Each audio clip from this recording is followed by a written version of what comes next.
Para poder seguir manejando hacia adelante hay que mirar en el espejo retrovisor, porque si no podés chocar el país. Arranca Retrovisor, lo que realmente importa de la semana que pasó para encarar la semana que comienza. Recuerden, trabajadores, únanse, sean hoy más hermanos que nunca. No tengo miedo, ni les tengo miedo. ¡Sépanlo! ¡Estamos resueltos a ser libres! Un programa de Enrique Vox. Muy buenas noches, querida audiencia de Retrovisor y de esta también querida Radio Independencia en el 1160 del dial. Como en todos los programas, exigimos la liberación de todos los presos políticos, porque con presos políticos no hay democracia, y hacemos responsable de esta situación al Poder Judicial corrupto u omiso, que es más o menos lo mismo. Poder por el que venimos demandando una urgente reformulación, porque nada aristocrático puede tener cabida en un verdadero sistema democrático. Bien, como todas las semanas, tengo la satisfacción de estar hablando con mi amigo, el periodista latinoamericano Paulo Canabrava Filho. Paulo, ¿cómo estás? Hola, Enrique. Contento de estar contigo restablecido. Estaba muy preocupado porque esta enfermedad, ¿no?, aquí en Brasil está diezmando a la gente, ¿no? Entonces me quedé muy preocupado. Entonces, contento que esté ahí apuesto y con toda la fuerza y garra para el buen combate que tenemos que trabar en esta nuestra América. Así es, y justamente pensando en esa lucha que tenemos que dar en esta región del mundo, y dentro de lo que es nuestro programa tradicional Retrovisor, que hace ya unos 4 o 5 años que lo venimos sosteniendo en el aire, pensamos en hacer un segmento que es periodismo de la patria grande, que tengo el gusto de que lo estés inaugurando junto con nosotros. En cualquier momento entra el ingeniero Ricardo Canese, diputado del Parlasur, por Paraguay, y sabemos que, bueno, en Paraguay está ocurriendo un movimiento... Candela. El pueblo está en la calle a pesar de la pandemia, ¿no? Así es.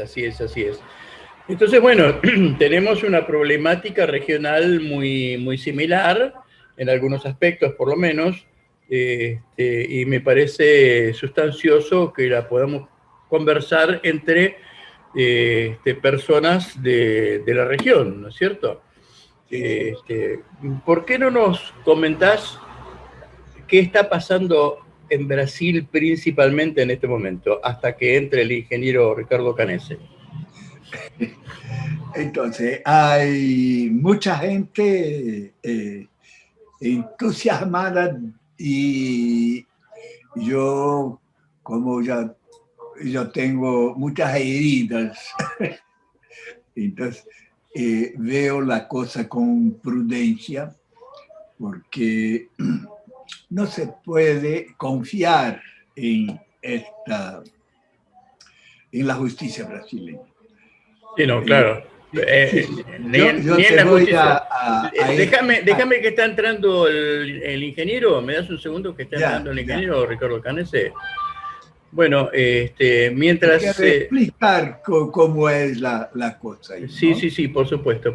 Le damos ingreso al ingeniero Ricardo Canese. Ingeniero, muy buenas noches. Enrique Vox le habla.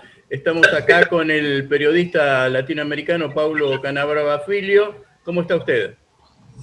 ¿Qué tal? ¿Cómo estás, Enrique? También ahí a Pablo, entiendo que está Pablo también, un placer estar acá con ustedes y bueno, a las órdenes para compartir. Bueno, si le parece bien, Pablo nos está poniendo por dentro de la situación en Brasil en este momento con relación a la pandemia. Inmediatamente entramos en lo que está ocurriendo en Paraguay también. ¿Le parece? Bien, bien. Muy bueno, muy bueno. Entonces, yo trataba de explicar que han ocurrido dos hechos, ¿no? Uno, que fue del ministro Fachin, que anuló las sentencias de Lula por impropiedad del foro de Curitiba. Entonces, el affair Lula pasa para el foro, para la Corte de Brasilia, más apropiado. Entonces, empieza del cero, propiamente del cero no, porque todo lo que fue acumulado en aquella corte va a servir para la otra corte. Pero el hecho concreto es que Lula está libre,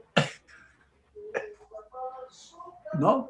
Claro. Descondenado, vamos a decir así.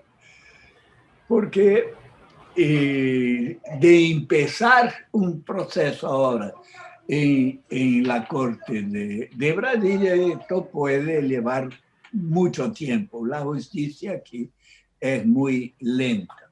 Pero eso ya es un bochorno en sí mismo, ¿no, Pablo? Entonces, eso fue un hecho. Otro hecho ocurrió en la segunda turma de la Corte Suprema, ¿no? Ambos son Cortes Supremas, pero lo de Fachin fue una decisión unilateral de él. Concedió un habeas corpus que tal cual le pedían los abogados de Lula. La impropiedad del foro de Curitiba para juzgar los casos de Lula y las inconsistencias de las pruebas. Esto es un hecho. Otro hecho, esto ocurrió en el lunes, ¿no? Otro hecho ocurrió al día siguiente. En la Suprema Corte, la segunda turma, que resolvió juzgar. Discúlpame, para el que no sabe qué es turma, es el segundo grupo. El segundo grupo, ¿no? Que decidió juzgar un pedido de impugnación del juez Sergio Moro, ¿no? Por absoluta falta de coherencia, por transparencia, por violación de las normas jurídicas. Entonces, trata de casar todas las sentencias y anular la operación Lava Jato. Entonces, eso ocurrió en el segundo grupo de la Corte. El relator, ¿no? Hizo una explicación de que desde 2016, cuando empieza eso, ¿no? Las impropiedades, ¿no? Fue una actuación absolutamente autoritaria de imponer su voluntad por encima de las leyes, ¿no? Para condenar Lula, para mantener Lula preso, todo fuera de la ley. Entonces, el juzgado terminó en un empate de 2-2 porque un tercer voto pidió vistas. Pidió tiempo para analizar el proceso. ¿no? Un proceso que ya tiene como 3 años y que tarda así porque cada ministro, cuando llega su turno, su vez de votar. Entonces, la cuestión de Lula está libre y ya hizo un pronunciamiento, un discurso muy lindo ayer, muy bueno, ¿no? Se puso ahí como el padre protector, ¿no? Hizo todas las críticas pertinentes al descaso del gobierno con relación a la pandemia de la COVID, esas cosas todas. Fue un discurso de jefe de Estado. Bien. ¿No? Bien. Muy equilibrado, sereno, perdonando a todos sus adversarios, agradeciendo a todos los líderes del mundo que manifestaron solidariedad a él durante todo ese proceso. En fin, Lula, víctima del mayor escándalo judicial del mundo. Y hoy incluso la prensa del mundo entero está repercutiendo eso, ¿no? Que Lula ha sido víctima del mayor escándalo judicial del mundo. Fíjate lo que pasa, como yo veo la cosa, y yo no tengo ningún entusiasmo con relación a esa corte. Yo me remito a 2018, cuando quedó claro, ¿no?, que había una conspiración envolviendo el Poder Judicial, el Poder Legislativo, las empresas y las Fuerzas Armadas, ¿no? Eso fue una operación de inteligencia arquitectada por las Fuerzas Armadas, ¿no? E incluso salió recientemente un libro del que era comandante del ejército en la época, y él ahí confiesa que reunió el Estado Mayor, ¿no? Y con el Estado Mayor forzaron, amenazaron a la Suprema Corte, ¿no?, de que no admitían que dieran el habeas corpus a Lula para que Lula participara de las elecciones. Entonces quedó muy clara la conspiración, ¿no? Se quedó muy claro que ese conjunto de fuerzas no quería una polarización Lula-Bolsonaro. Entonces quitaron Lula del pacto. Y yo pregunto, ¿se acabó ese pacto? Claro. Ahora, Paulo, esto... y la pregunta... Claro esto, ¿no? Sí, claro. Más un detalle. Aún puede, independiente del resultado que pueda haber con relación a ese pedido de impugnación del juez Sergio Moro, ¿no? Algún juez puede pedir que la decisión sea en plenario. Entonces ahí vuelve a mi inquietud, ¿no? El plenario se necesita, son 11 votos en plenario, ¿no? Entonces ahí había que tener la concordancia de por lo menos 6 ministros. Y ahí, no. Y lo mismo con relación a la decisión monocrática de Fachin, algún juez puede cuestionar eso y pedir que la decisión sea de plenario. En ese aspecto me parece muy difícil que ocurra. Mas con relación a la impugnación de Sergio Moro, que es héroe de la patria para un sector muy amplio de la sociedad, él es el héroe de la patria, sí, que acabó con la corrupción y esa vaina toda, ¿no? Cuando la realidad él es un traidor de la patria porque hizo todo eso en conluyo con Estados Unidos. Y está probado esto.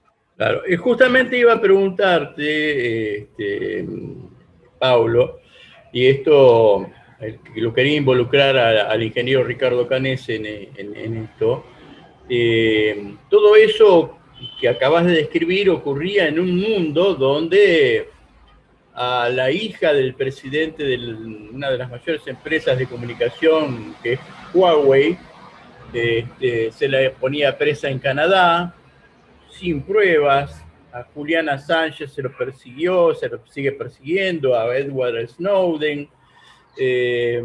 Todo el mecanismo de la llamada guerra judicial en Argentina fue deflagrada de una manera impresionante. Todavía hoy tenemos presos políticos perseguidos por esta ola dirigida desde el hemisferio norte por Estados Unidos, y siempre el ariete británico, ¿no?, que siempre está presente ahí en todo lo que dice respecto de nuestras libertades, entre comillas. Ricardo Canese, ingeniero, la justicia en Paraguay, ¿está en un patamar similar al nuestro, al que venía comentando Paulo Canabrava? ¿Cómo, es diferente la situación? ¿Cómo está? Sí, ¿no? Nuestra justicia es un desastre. Yo suelo decir, para ser simplemente fiel a la verdad, que en realidad el Poder Judicial paraguayo es la oficina de los latifundistas y de la oligarquía paraguaya. Es la oficina, es el estudio jurídico. Entonces, el Poder Judicial avala todo lo que la gente más privilegiada del país hace, entre otras cosas el gobierno de turno que le favorece. Se ha dado, y ahí Paulo ha de recordar, se ha dado un caso emblemático de un acuerdo secreto entre Abdo Benítez y Bolsonaro sobre la central hidroeléctrica de Itaipú en el año 2019, que iba a significar un perjuicio de centenares de millones de dólares al Estado paraguayo, de beneficio a una empresa Leros ligada a la familia Bolsonaro. Toda la fuerza política del Congreso armó una comisión de investigación, concluyó que fue un acto de traición a la patria, que fue altamente lesivo a los intereses del país. La Fiscalía General del Estado no imputó a una sola persona, a pesar de que se comprobó que, y todo, vuelvo a decir, hasta los parlamentarios que le apoyan al presidente Abdo Benítez concluyeron que fue un acto lesivo a los intereses del país de centenares de millones de dólares, no estamos hablando de...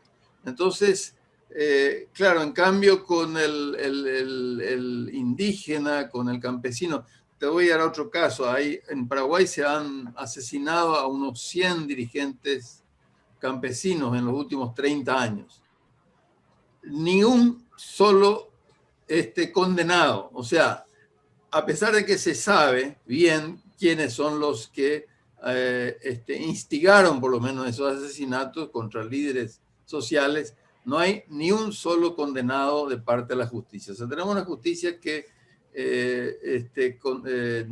deja sin defensa a la gente humilde, pobre, a sus líderes, y que le da total impunidad a los que roban, concentran la riqueza y manejan el país. Bueno, hemos tenido oportunidad de hablar del caso de 2 niñas asesinadas en combate, dicen, ¿no? Y hay otra niña desaparecida, chicas jovencitas, 10, 11 años, ¿no? Sí. Bueno. Ese es otro caso gravísimo, ¿no? Donde el mismo presidente de la República salió a decir que habían sido abatidas en un combate. O sea, reconoció un asesinato. Si son niñas de 11 años, ¿no es cierto? El Estado, de acuerdo a la Constitución, de acuerdo a la legislación, a los tratados internacionales, está obligado a precautelar la seguridad de la niñez, de todas las niñas y niños del país. Entonces, pero no hay ningún...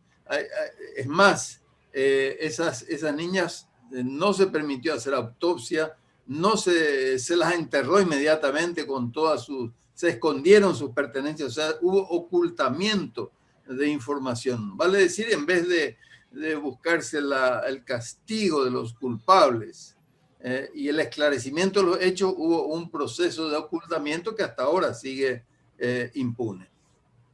Bueno, yo les propongo abordar el tema ya de la pandemia, porque en Brasil el número de muertos es espeluznante. Realmente en el resto del mundo comienza a haber una preocupación muy grande por las cepas nuevas que se están originando en Brasil por la inacción del gobierno en ese sentido. Eso nos va a poner mejor por dentro Pablo Canabrava en breve, pero ya que estamos con el ingeniero Ricardo Canese, en este momento hay un caldo de cultivo donde la gente sale a la calle, pide la renuncia del presidente. El presidente Marito parece que no entendió bien y le pidió la renuncia a todo el resto del gobierno y no renunció él, que era lo que quería la gente y lo que expresaba en la calle, ¿no? Parece que hubo una confusión ahí. ¿Cómo está esa situación, ingeniero? Bueno, la población sigue en la calle, ¿no? Eso no ha terminado. Ellos quieren derrumbar el presidente, están forzando el Congreso y manifestación sin miedo del virus, ¿no? Sí, no, es así, ¿no es cierto? La calle, ahora mismo hay manifestación y movilización en la calle acá en el centro de Asunción, ahora mismo, pero además en toda la República, en Encarnación, en Ciudad del Este, también hubo movilizaciones muy importantes en el interior. Las organizaciones campesinas comenzaron a moverse, lo cual es importante, las organizaciones campesinas, y va a ir creciendo. O sea, ahora, ¿de dónde? ¿Por qué vino? O sea, claro, vino por un aumento de los casos, están creciendo mucho los casos. De hecho, la salud pública en Paraguay se ha deteriorado mucho desde el gobierno de Fernando Lugo, que sí funcionaba, había remedios, la gente tenía un buen nivel de asistencia. Los gobiernos de Cartes y de Abdo Benítez hicieron caer esa salud pública, y Abdo Benítez al inicio de la pandemia tuvo la inteligencia, digamos, de tomar medidas muy drásticas, de cerrar totalmente la frontera y, bueno, y evitar que se multipliquen los casos. Pero esas medidas drásticas le sirvieron hasta el mes de agosto, septiembre. Después comenzó ya un crecimiento cada vez mayor de los casos. Ahora, ¿por qué viene la indignación? Pues otra cosa. No es solamente porque hay más casos, porque hay más muertes, sino porque la gente va a los hospitales y no hay remedios. Esos remedios que no hay, o insumos, ¿no es cierto?, y que valen miles de dólares, sí los encuentra en la farmacia, que es una cadena oligopólica de los grandes dueños del país. Allí sí están los remedios. Entonces, pero el Estado tiene muchísimo dinero que se le autorizó, el Congreso le ha autorizado para que pueda comprar remedios, no. Entonces, fijamos, lo que ha ocurrido es que la gente se dio cuenta que va a los hospitales públicos o a morir, porque no hay posibilidad de atención por falta de remedios, insumos, o para quedar en la miseria, porque va a tener que comprar de las cadenas privadas todos los medicamentos e insumos que el gobierno o el gobierno Abdo Benítez no les da. Entonces, eso es lo que le indignó a la gente, y de hecho hay que decir que la mayoría de la gente que se moviliza son gente que no estaban antes politizadas. Están también las personas politizadas, claro, del progresista, pero en general es la ciudadanía la que salió, ¿no es cierto?, indignada por esta circunstancia donde la gente se la obliga o a morir o a quedar en la miseria. Entonces, de ahí que viene la petición de que se vaya Abdo Benítez, se vaya el vicepresidente y que se vaya Cartes, que es el soporte también de ambos. Entonces, hay una propuesta de un cambio radical, un cambio democrático, digamos, un cambio democrático radical con mucha fuerza. Ojo, yo quiero decir, y con esto concluyo esta parte, por lo menos, Enrique, de que no va a ser fácil, porque ya la oligarquía, Cartes, Abdo Benítez, ya han dicho que no van a renunciar y van a resistir. Entonces, esto va a ser una guerra de desgaste, digamos, que vamos a ver cómo termina. Nosotros sí creo que, digamos, hay un resultado ya de por sí positivo, que la gente está tomando conciencia en la calle. Eso es muy importante. Ya lo creo. Les propongo a los dos, vamos a un pequeño corte, que tenemos que ir por la radio, está establecido de esa manera. Vamos a un pequeño corte y enseguida volvemos. ¿Les parece bien? Bien, bien, bien. Bien.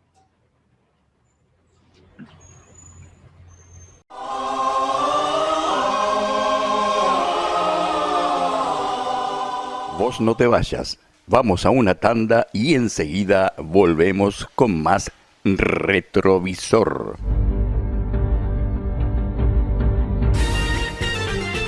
Desde Buenos Aires, República Argentina, transmite Radio Independencia. Y al mundo en www.radioindependencia.com.ar.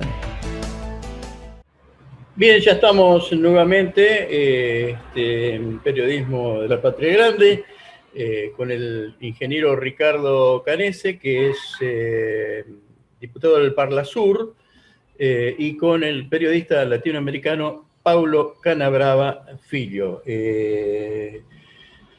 Bien, Paulo, ¿cómo está la situación de la gente, el pueblo, frente a esta situación tremenda de el sistema sanitario colapsado, sobre los costos que representa enfrentar esta enfermedad, etcétera? Mira, ahí yo no tuve la oportunidad de saludar la llegada y del ingeniero Ricardo.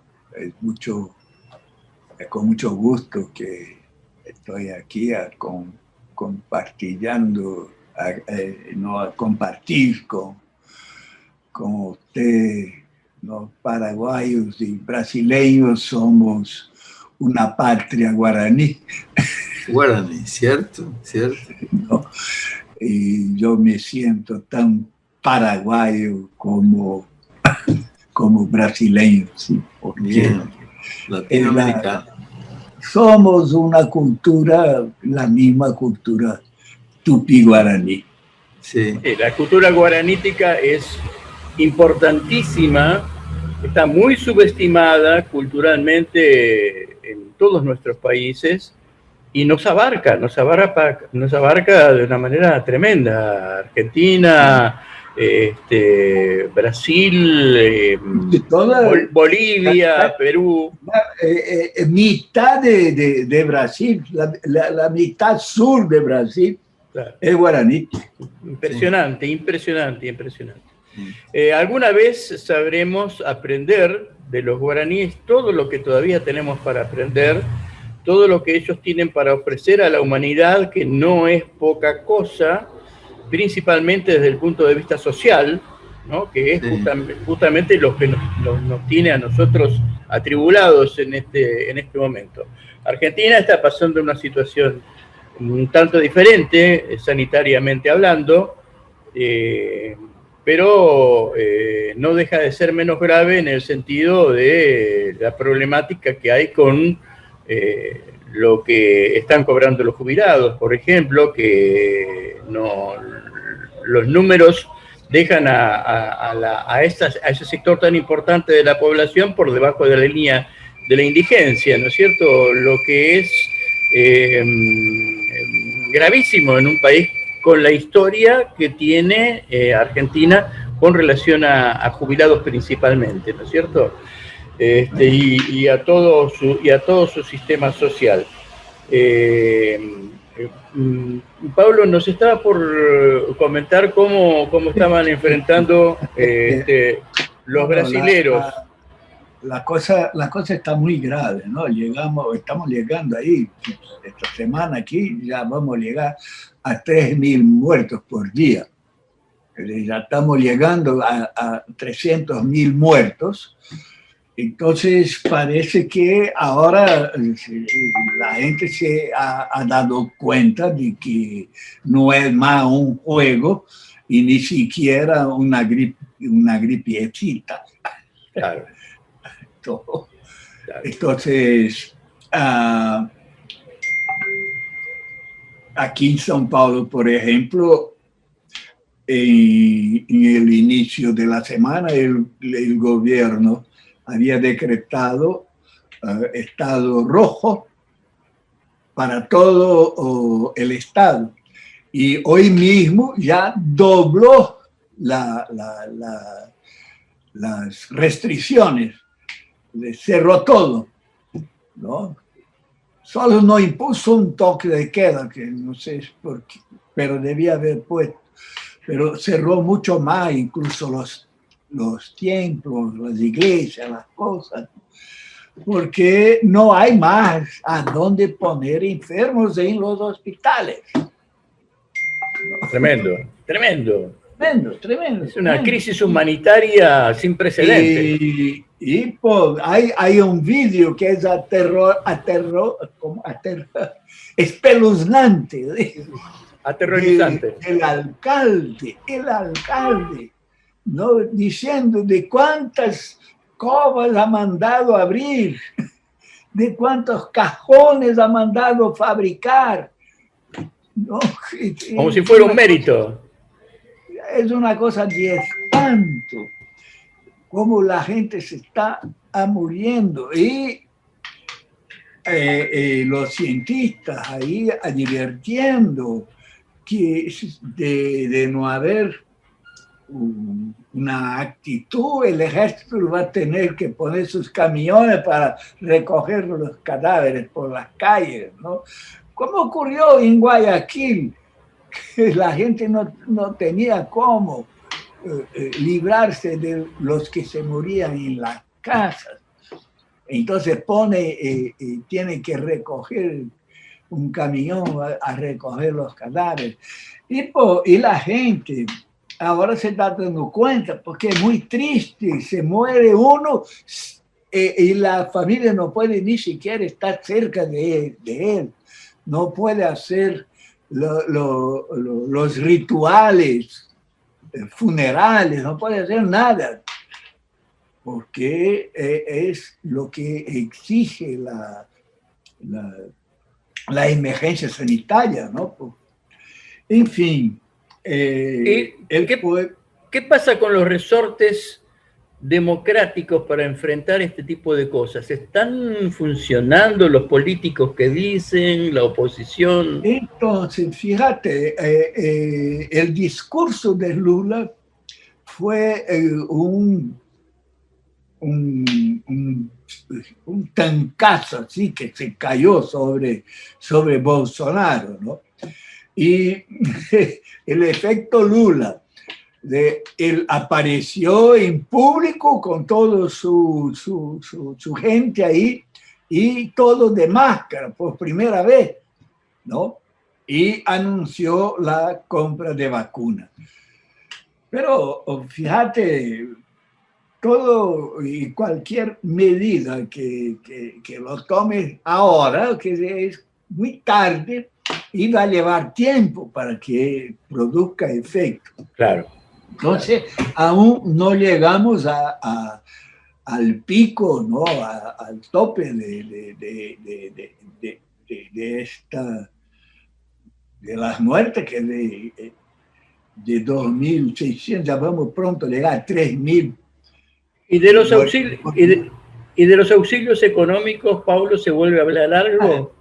Entonces, también se aprobó ayer, ¿no? Finalmente, él resolvió y el Congreso lo aprobó, 44.000 millones de dólares, que no da para nada, ¿no? Va a atingir ahí unos pocos millones de personas. Yo creo que no llega a 30 millones de personas, con una ayuda que va de 150 reales a 300 reales como máximo para una familia grande. Mucho menos que el año pasado. Sí, la vez pasada era 600 reales, claro, para una persona, y una familia grande podía llegar a más de 2.000 reales. Fíjate. Claro, ¿no? claro. Y fueron para 70 millones de personas. Eso, la vez pasada. Entonces ahora no, le reduce a 44.000 millones, que no es nada, ¿no? Cuando tú piensas que el Biden, el presidente de Estados Unidos, ya tiene en manos un trillón, ¿cómo se dice? Un trillón en español, en 1.000 billones, ¿no? Sí, 2.000 millones de dólares. Lo que Biden aprobó es 1.200. Y entonces con eso él va a dar un auxilio alquiler, va a dar un sueldo mínimo para cada ciudadano poder enfrentar la crisis y para que la economía no pare. Y aparte se encargó Estados Unidos de acaparar todas las vacunas del mundo, ¿no? Entre otras cosas. Ingeniero Ricardo, con toda esa explosión popular, esa exigencia, ese cambio de gabinete, ¿hay algo esperanzador? ¿La gente está viendo algún, como se dijo acá durante la época macrista, la luz al final del túnel? Claro, se ve una luz al final del túnel, en el sentido de que, claro, por un lado, el mismo gobierno se ve obligado a tomar algunas medidas, porque es un gobierno que está a punto de caer. Hay que decir que está ahí al borde del precipicio, porque la indignación es generalizada, no son los movimientos sociales tradicionales, no es la clase política tradicional, no somos los izquierdistas nomás, no. Es la gente que comprendió que este sistema no le va a salvar la vida, no le va a salvar la miseria, y bueno, por eso le está exigiendo un cambio radical. Entonces, un primer efecto positivo es que Abdo Benítez va a intentar hacer, de luego cambió el gabinete, un gabinete muy cuestionado ya, y va a tratar de que haya remedios en los hospitales, que haya... si no, ahí sí termina ya de hundirse en forma definitiva. Va a tratar de paliar. No sé si lo va a poder hacer, porque en realidad es todo un modelo de corrupción extremadamente complejo, y donde los grupos que están beneficiando con esta corrupción, hay que ver hasta qué punto están dispuestos a ceder parte de del dinero que están llevando ahora con la corrupción para que no caiga Abdo Benítez. Entonces, pero bueno, ese es un primer efecto positivo. El otro efecto es que la gente, como te decía, está tomando conciencia. Yo creo que eso va a posibilitar un cambio. Nosotros tenemos elecciones en abril del 2023, dentro de 2 años. Quisiéramos, y la gente quiere tener elecciones anticipadas en este momento, y bueno, y la Constitución establece así, que si se va el presidente y el vicepresidente, hay elecciones anticipadas, pero como digo, ese no es el escenario más probable. Yo quiero hablar no con lo que quisiéramos, sino con la realidad que no es todavía el escenario más probable, seamos claros. Pero sí, la gente va tomando conciencia. Hay que decir de que la situación, así como en Brasil, está muy complicada en cuanto a la pandemia. Acá también, están subiendo mucho los casos. Además, hay un hartazgo ya, o sea, sube por la incapacidad del gobierno, sube por las medidas poco eficientes que toma el sistema de salud pública en general, pero además la falta de credibilidad del gobierno también. Pero sí, yo creo que esta es una circunstancia donde ya las salas de terapia intensiva están completamente llenas, a la gente se le interna en los pasillos en forma muy precaria, ¿no es cierto? Hay ese tipo de... todavía la cantidad de muertos no es tan elevada, la cantidad de nuevos infectados sí está por encima de 2.000, que equivaldría para el nivel de Brasil, equivaldría a unos 60.000 al nivel de Brasil, ¿no es cierto? Porque tenemos una población que es 30 veces menor que la de Brasil, pero bueno, 2.000 nunca se había alcanzado ese nivel promedio de 2.000 y ahora está 2.000 creciendo. También la cantidad de muertos está creciendo. Entonces es una situación explosiva que no podemos todavía decir cómo va a terminar, salvo la protesta que yo te puedo sí pronosticar que va a continuar e inclusive hasta con más fuerza. Y ingeniero, la oposición, es decir, volvemos a lo que le preguntaba recién a Paulo Canabrava. Los resortes de la democracia paraguaya, ¿cómo están funcionando? ¿Qué dice la oposición? ¿Qué tipo de presiones se está ejerciendo? Sí, la oposición ya, voy a hablar primero del Frente Guazú, cual yo pertenezco, que es de izquierda, ¿no es cierto?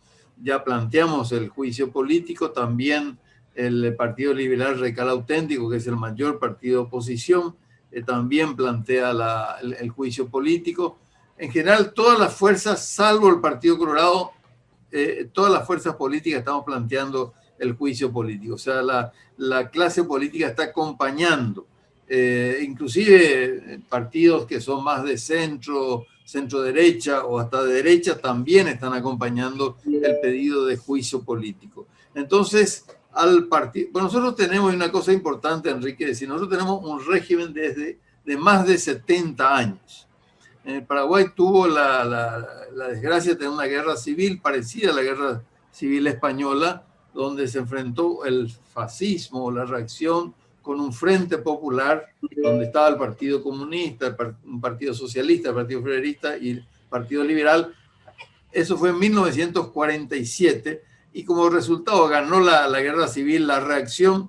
De ahí viene el gobierno del Partido Colorado desde hace 70 años, de ahí viene la dictadura de Alfredo Stroessner, y bueno, después se va Stroessner, pero continúa el Partido Colorado de la misma estructura. Entonces, el único interregno fue el gobierno de Fernando Lugo, que estuvimos menos de 4 años y ya nos hicieron golpe de Estado parlamentario. O sea, no nos dejaron concluir siquiera, porque tenían el temor justamente que si nosotros continuábamos, íbamos a continuar en el gobierno. Entonces, bueno, pero aún así, digamos, nosotros nos reorganizamos y tenemos previsto, de hecho fuimos a la elección del 2018 en un frente democrático y quedamos a 3 puntos de Abdo Benítez. Y en realidad yo por lo menos tengo la convicción de que ganamos esa elección, pero bueno, en Paraguay si no se gana por goleada se pierde. Nosotros, claro, el fraude es tan grande que hay que ganar por 10% o más, si no uno termina perdiendo. Bueno, ahora con esta toma de conciencia yo creo que sí, nos estamos acercando con mucho más seguridad a poder ganar una elección, Por eso es que Abdo Benítez y el Partido Colorado no quieren conceder elección anticipada y se van a arriesgar a un desgaste muy fuerte durante los 2 últimos años, porque si dan elección anticipada van a perder casi con seguridad. Entonces, pero bueno, nosotros si esperamos ya 70 años, podemos esperar 2 años más y conseguir que definitivamente venga un cambio democrático y progresista en el Paraguay. Sabe, ingeniero, que al respecto de lo que decía, el proceso que sufrió Lugo, Paulo Canabrava, que aparte de periodista, es escritor, es un intelectual reconocidísimo de toda Latinoamérica, tiene un libro que se llama El gobierno imposible. Ese es el título, ¿no, Pablo? La gobernabilidad imposible. La gobernabilidad imposible.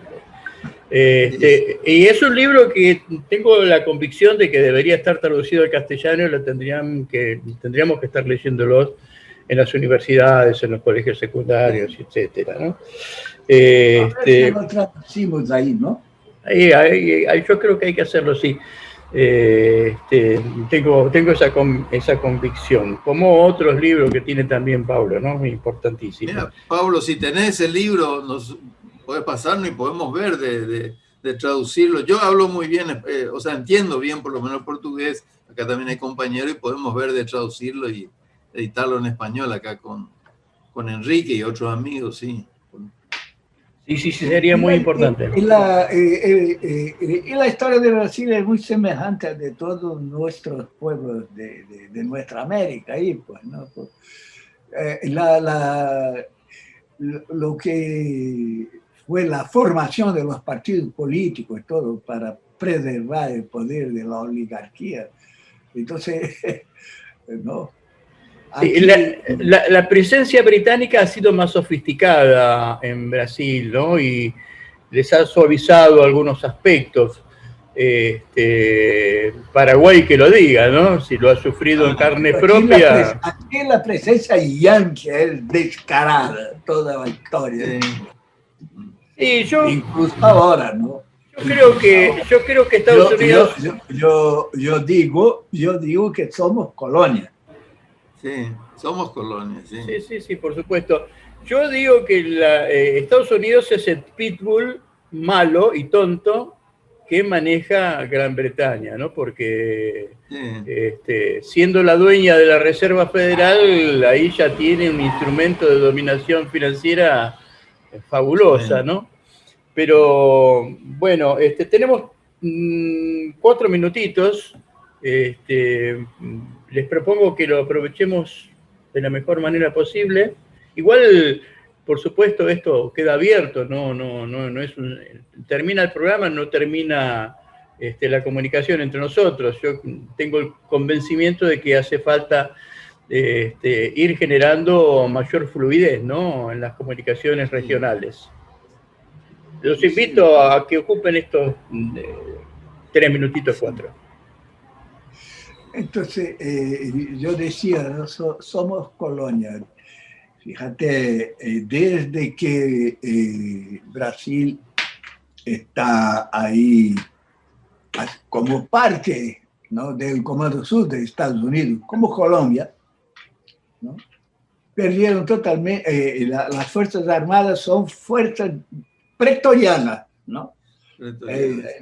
Los pretores del imperio, obedeciendo al imperio. Entonces yo llego a decir, estaba recomendando aquí a Lula, que tiene que ir ahora a Estados Unidos,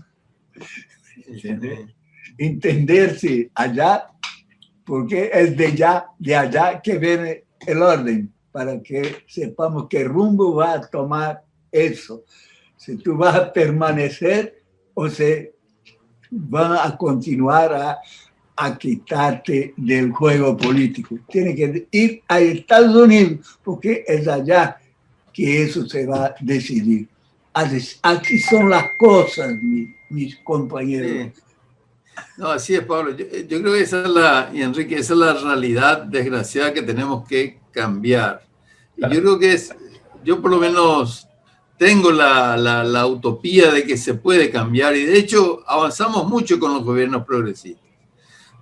Creo que ahora tenemos que comenzar un nuevo ciclo democrático, progresista, más amplio inclusive, amplio en muchas cosas, pero firme en algunas cosas como es la de construir una América Latina unida, para todos, pero unida, y donde nosotros decidamos nuestro destino. O sea, esa patria grande de la cual tanto hablamos.